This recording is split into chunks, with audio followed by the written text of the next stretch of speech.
Hey, hey, hey! Welcome back to Southern Mama's Kitchen. I'm going to be making a creamy balsamic vinaigrette. It's so good, it's real easy, and it's a lot cheaper than buying a store-made dressing at the grocery store. So for this recipe, you're going to start off with a 1/4 cup of a good balsamic. And I'm old, and even with my glasses, it's not good enough. There we go, 1/4 cup. Then we need about a 1/4 cup of olive oil. Good enough. We're going to add 2 to 3 tablespoons of honey for a little sweetness. Pro tip is spray your measuring spoon with a little nonstick spray, and that will slide out just a little bit easier. We're going to add just a squirt of Dijon mustard. About 2 teaspoons is all you're looking for. We're going to add a clove of minced garlic. And I'm a firm believer you can't have too much, so we're going to add about this much. And then last but not least, we're going to, it calls for a 1/2 teaspoon of thyme, but I've run out of thyme, so we're going to use some rosemary instead. It says about a 1/2 teaspoon. We're just going to put a little bit in there. Now, the key to making this salad dressing really, really yummy is you're going to take a stick blender and blend it up until it's nice and creamy. There you have it. You've got a nice, beautiful, creamy, thick balsamic dressing. I'm going to show you how to make another salad dressing real quick too. Now I'm going to show you how to make a wonderful citrus vinaigrette. We're going to start off with about a 1/4 cup of diced onion. That's about a 1/4 cup. We're going to guesstimate on that. All right, so now we need about a 1/2 cup of apple cider vinegar. Pour that in my jar. We need about a 1/2 cup of honey. I did not think to spray this with oil first, but I had some in there earlier, so it might help. Oh well, if it makes a mess, it makes a mess. That's what cleaning supplies are for.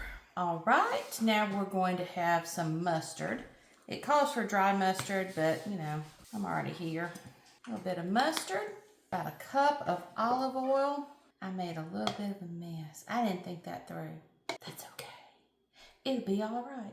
Now let me show you how I do a lime. Now, if you've got you one of these handy dandy little zesters, that is the easiest way to go about zesting a lime. I always like to use the zest in addition to the juice just because, well, you've already paid for the lime. Let's not waste the good stuff. So when you're zesting lime, you just really want to hit the green part.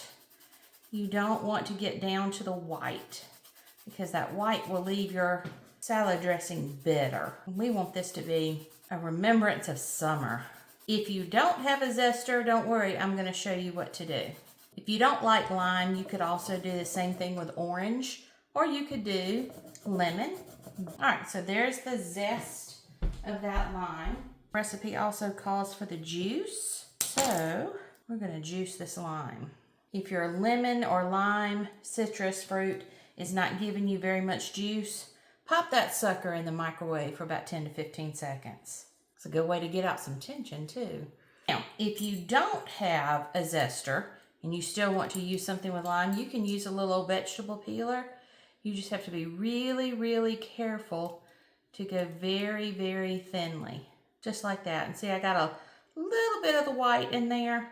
Just not go quite so deep. Keep it right there on the surface. You see why I like to use the zester rather than the vegetable peeler? It's just a little bit easier. All right, so now I think we've got everything in here. All we're gonna do is grab this, blend this up. And there you have a lime vinaigrette. It is delicious. I highly recommend it.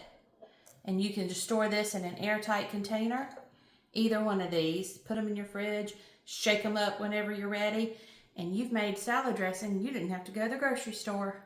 As always, anytime you make anything from Southern Mama's Kitchen, know that it was made with extra love. See y'all later.